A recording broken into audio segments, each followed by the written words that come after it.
Dolls.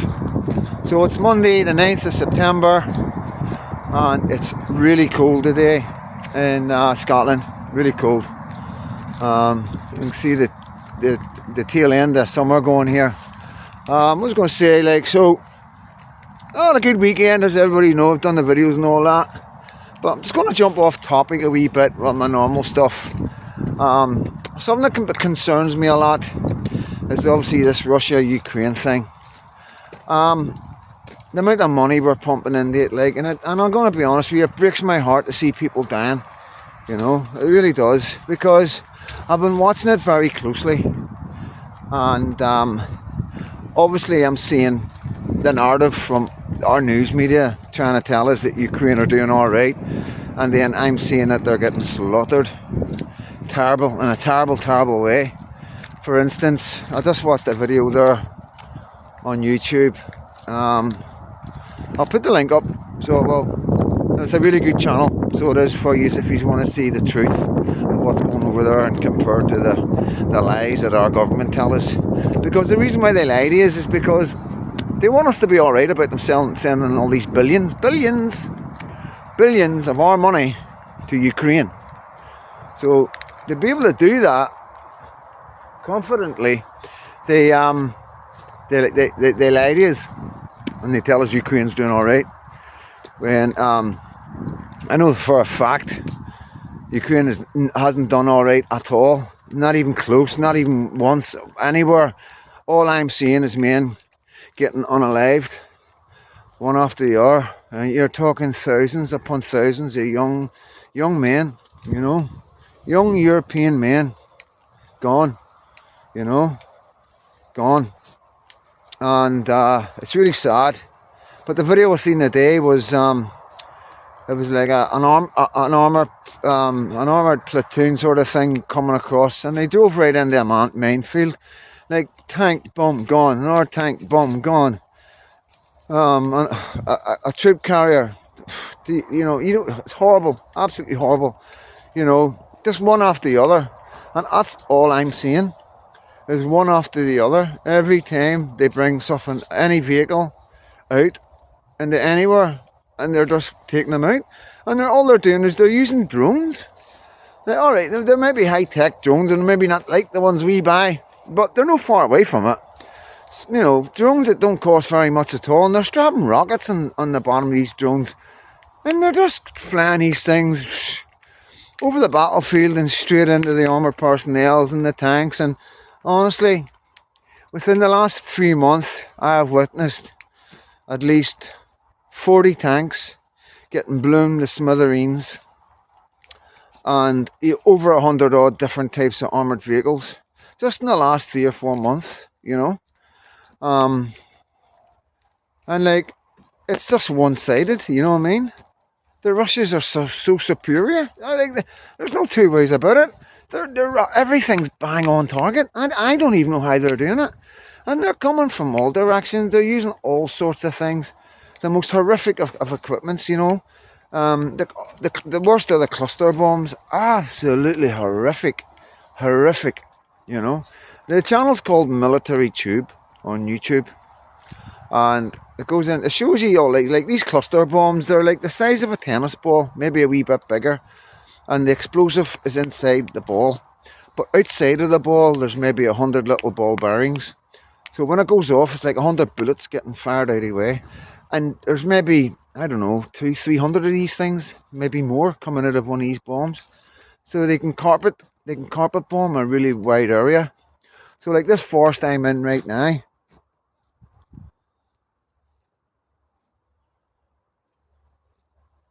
if one of them, because what happens is it's like a big bomb that comes out from under a plane, but it explodes above a couple of hundred yards above the actual target area, and it releases all these cluster bombs, and they all fly out, so they can cover a really big radius.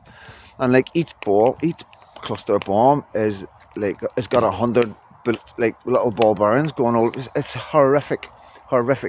And if one of these things, this forest would get wiped out, there would be no leaves on the trees. It would just be wooden stumps everywhere. So you can imagine what it would do to a body,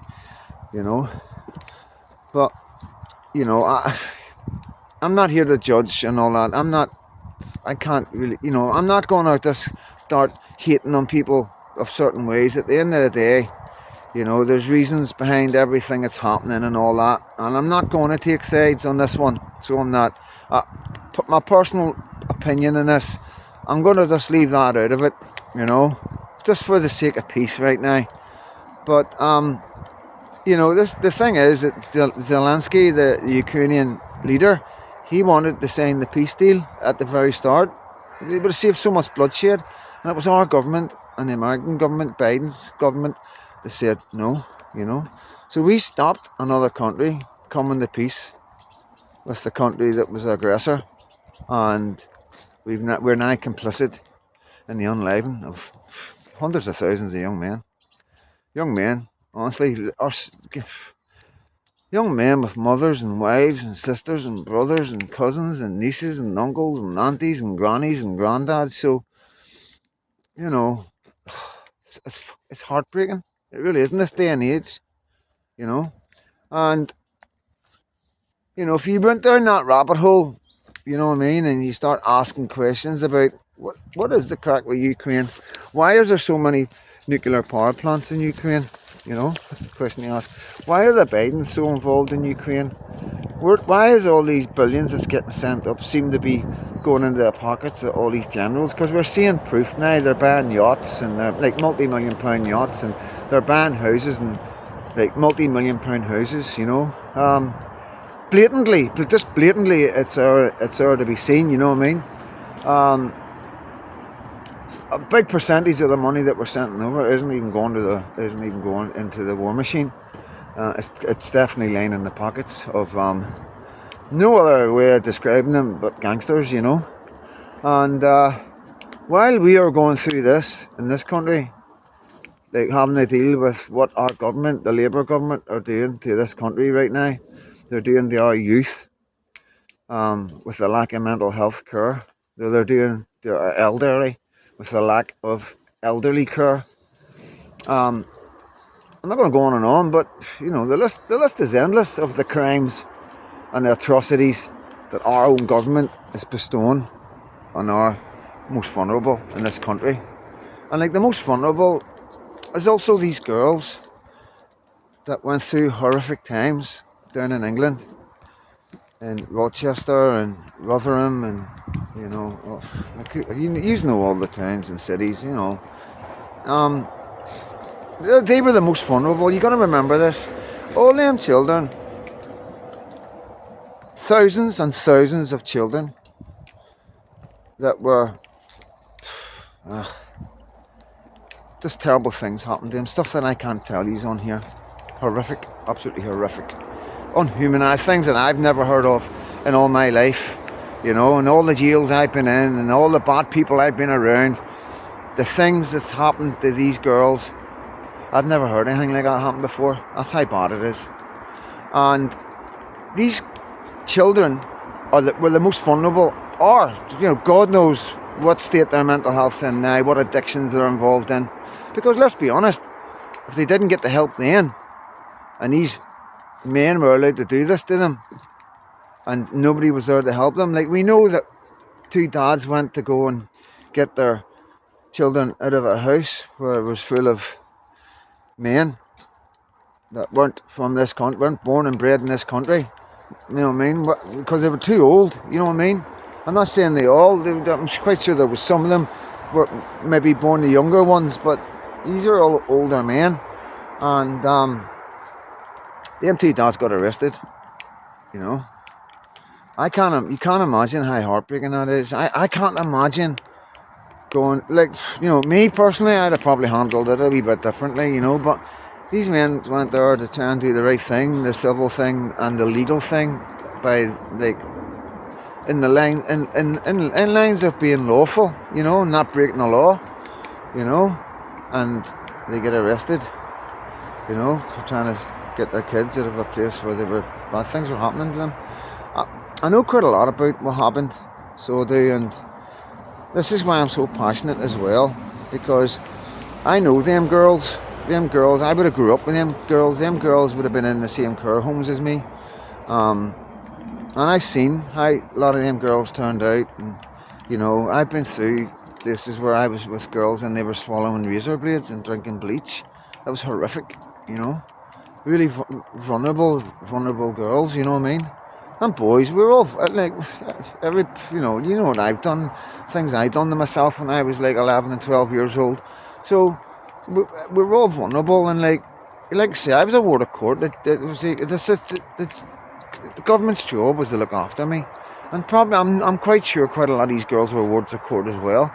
They were from broken homes and children's homes, and that's why they were on the street and hanging about kebab shops and chippies and stuff like that, and taking lifts, from these taxi drivers and stuff like that. And then, they would be hungry and they would get free kebabs and free chippies, and then it went on from that to drink, because when you're 13, 14, you know what I mean, and you get a drink and all that, you feel like you're an adult, let's be honest. I think I used to think I was a big lad with my can of beer when I was 12 years old. But, yeah, they walked into a web of horror, these kids, and they'd never seen it. They were blindsided. They never seen what was coming, you know what I mean? And there was, not all of them made it, some of them were unlived. But like I say, we can't talk about it. We're not allowed to talk about it. You're a racist. If I say I've got a problem, 1,400 children being hanged in one town, and I say that concerns me. Why did that happen? And why is it not a lot more? Why is it all just down to Tommy Robinson to highlight it? Because it's not just a coincidence. It's not a one-off. It's not a wee blip. This is like normal behaviour for some people, and they don't see that there's anything wrong in it, because they come from a different culture than ours, totally different way of life. And and this is why the judges are letting some of these men off by saying that, because they said they don't know it was illegal, and the judges are letting them off. There's a guy I seen today, and he hanged 2 boys and an adult as well, and he got 8 months. He got 8 months in prison, I can't get my head around the sentencing, but you got to remember as well who is sentencing them. What are they part of? What are they rumoured to be part of? What have we heard? Me, myself, growing up in children's homes. What did I hear about judges? I'll tell you exactly what I heard about judges. It's exactly the same thing I heard about politicians. And the politicians that we used to sing the names at when I was 8, 9 years old. Grown men singing that what these men were doing. And I just thought, well, it can't be true if they're singing it and everybody's talking about it. Surely they would get arrested. But it turns out everybody knew about it. The police knew about it. MI5 knew about it. Huge paedophile ring. And yeah, these judges they're all involved. Yeah, they're all involved. There's proof and there's evidence of that. You go down rabbit holes. There's things online that I can't even talk about. You know what I mean? Things online that you search, you got to go incognito because it's that dangerous. Very dangerous talking about this kind of thing. Very, very dangerous. But I keep telling you this. I lived it. In the 80s. I was there hearing the stories of this Westminster paedophile gang, group, whatever, ring. And like I say, I always thought it was the scary stories that kids get told in children's homes. The bogey man, one of them ones. Boy, this way. And like, so growing up, you wee boy, you're just like, if we're talking about it, it can't be true. Because we're hearing about kids getting taken and not coming back. And it's just too unbelievable to believe it, when you're a young man. Then when you grow up, you find out it was all actually true. And this is the problem. This is the secrets that are in Westminster. This is why the working class. This is why they're fighting against the working class. That's why they're keeping us all down. This is why we're all struggling. That's why they promoted cigarettes so hard back in the 70s to get us all hooked on cigarettes. They knew the damage cigarettes were doing back then. They knew. But yet they pushed it. You couldn't watch a snooker without seeing an advertisement. They had cigarettes has like a trophy, the embassy regal trophies, and all that kind of thing, and all sports. Same with the drink. How many young men, young women thrive to get the 18 so they can get a pint, when really we know it's just poison. And it's all to keep the working class down. It really is. It's to keep us all down. To keep us all not well. To keep us all. It's to keep us from lifting our heads up and having a look at what's going on around us. Because they're terrified of us. They are terrified of us because we know what they've done to our children and what's still going on. 40, 50 years later, still going on. 2024. Only it's a different type now. But it's still the same victims, working class children. So I know I started this video with the Ukraine thing, but this is what I'm trying to say. All these billions that we're pumping into these wars that don't concern us, because our lands aren't under threat. And it's, we keep hearing all these lies about the weapons of mass destruction that were going on in Iraq just so they could get rid of Saddam Hussein. The government have proved over and over and over again they do nothing but lie to us, the people of this country. Nothing but lie to us. There's evidence, documented evidence. And all this money could go so much into helping these kids, helping the kids from broken families because of the alcohol and the drugs and the cigarettes and the cancers that are coming through working class families and destroying families. Young women and men are having to spend the best part of their lives looking after their parents because they're not well, because the government sold us all lies about cigarettes and alcohol and depression and all the tablets that they pump into you. Because every tablet you take will have a side effect that you'll need another tablet for. So it's always a way. It's just a chain reaction of tablets. Before you know it, you've got a box with all different squares for every day and 8 or 9 different tablets. That's a common theme in working class families now. I see that all the time, everywhere I go. Them wee boxes for people taking medicines, And we're in a time of a knowledge explosion because of the internet, So people can actually research things and do their homework. And we now find out that alcohol is a poison. And it does nothing but ruin families and break up families, and it's a really dangerous drug. There's no two ways about it. And there's men dying every day related to pubs, alcoholism and drinking. Some of my best friends have lost their parents to alcoholism. And yet we still go on about that. Our kids are still choking to turn 18 to get that to go to the pub. I can't get my head around that, I really can't. That we're still promoting that kind of thing, And that's the thing about Andrew Tate. No, I haven't got really any love for Andrew Tate, you know what I mean, to be honest with you.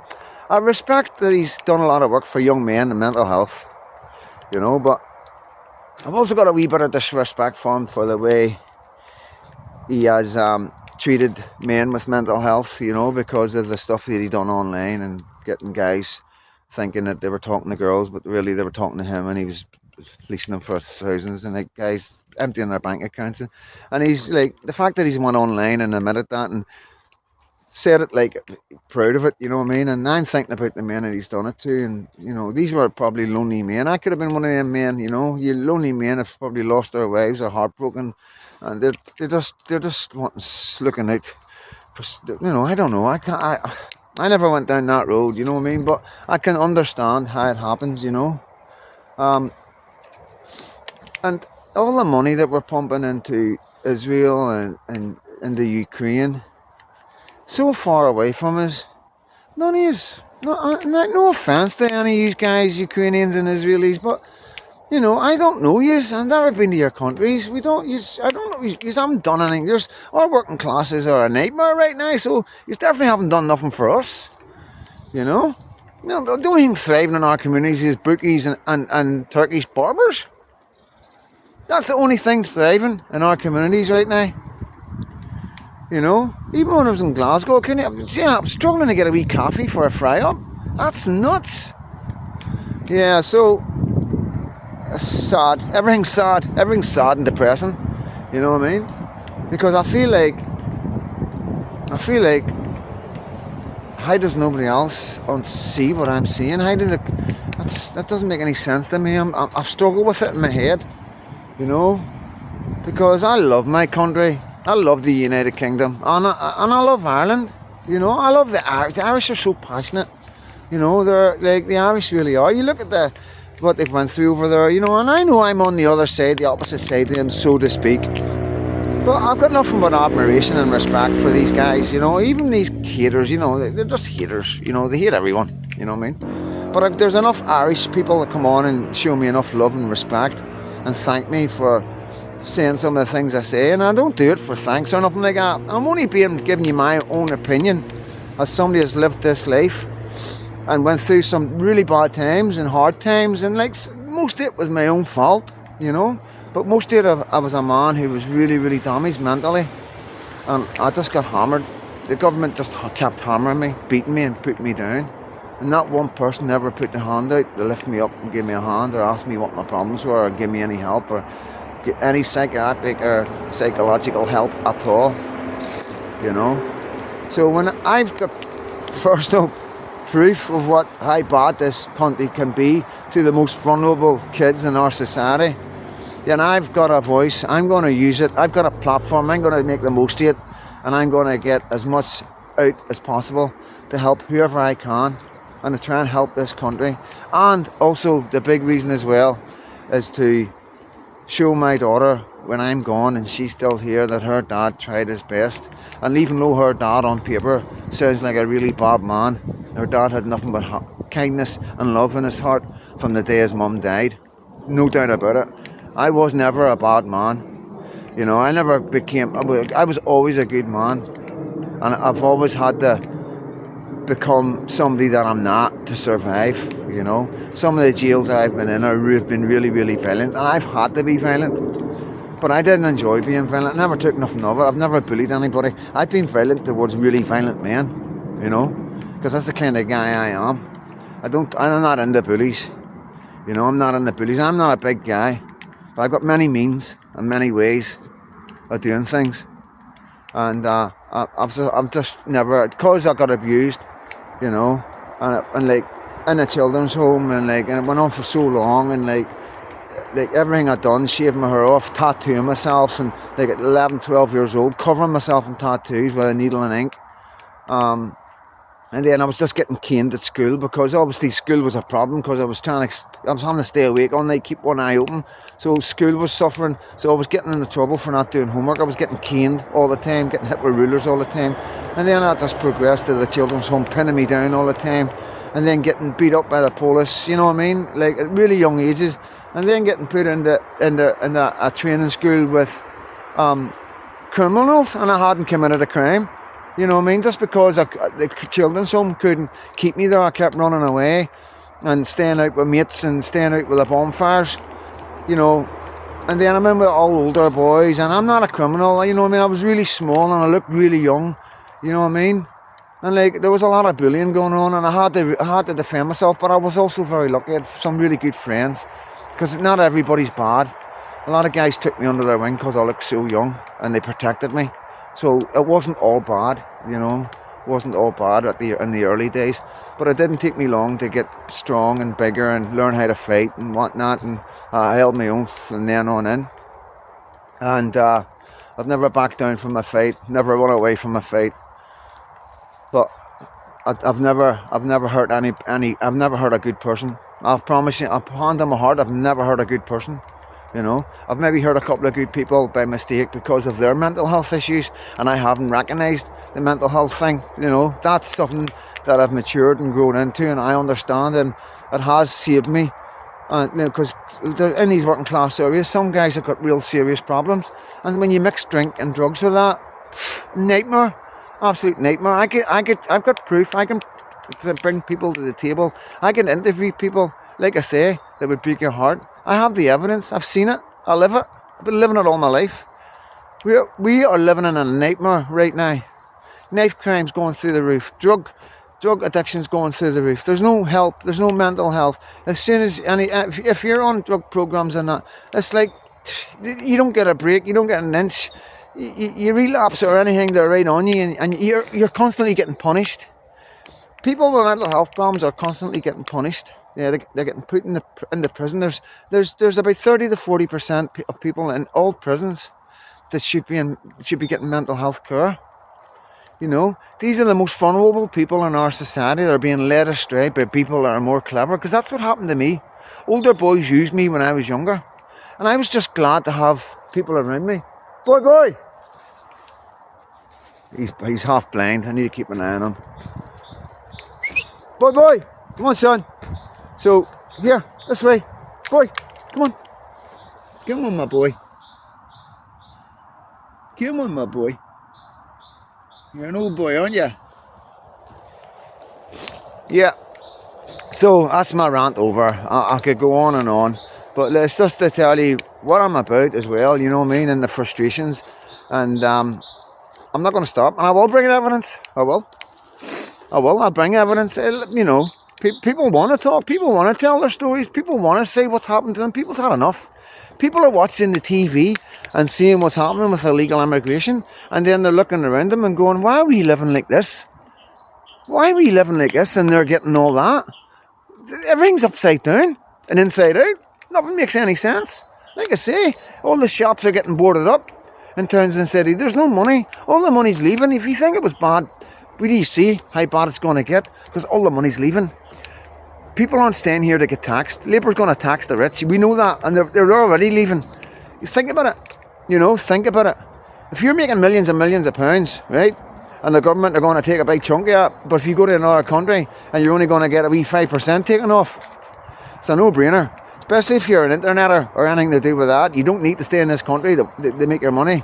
You know, designers. I could go. You know yourselves. You aren't stupid. So when that money goes, it's going to get even worse here. And we're just throwing money out. I don't know if they're printing money in Westminster. I don't know what's going on.